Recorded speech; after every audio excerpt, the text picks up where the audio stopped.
शीर्षक नई बहू नया रिश्ता। नीरा की शादी एक पुराने संस्कारों वाले संयुक्त परिवार में हुई थी। उसने सपनों में जो घर देखा था वो इस घर से थोड़ा अलग था, लेकिन उम्मीदों की किरण लिए वह मुस्कुराकर सबको अपनाने चली आई। पहले दिन से ही नीरा हर रिश्ते को दिल से निभाने लगी।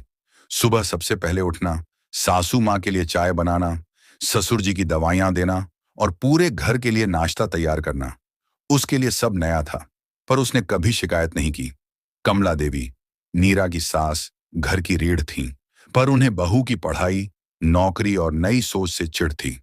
नीरा का हर काम उन्हें अधूरा या गलत लगता।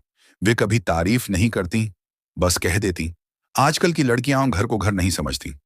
एक दिन नीरा थक हार कर अपने कमरे में बैठी, आंसू उसकी आंखों से चुपचाप बह रहे थे।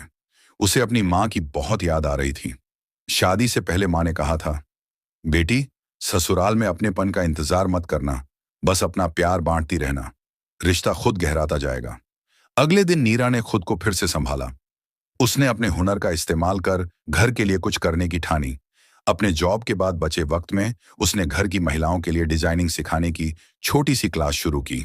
धीरे धीरे उसकी जेठानी, देवरानी और यहां तक कि कमला देवी भी इसमें जुड़ गईं। नीरा ने बुटीक शुरू किया और सबको उसका हिस्सा बनाया। किसी को सिलाई मिली, किसी को डिजाइनिंग और किसी को ऑर्डर संभालना।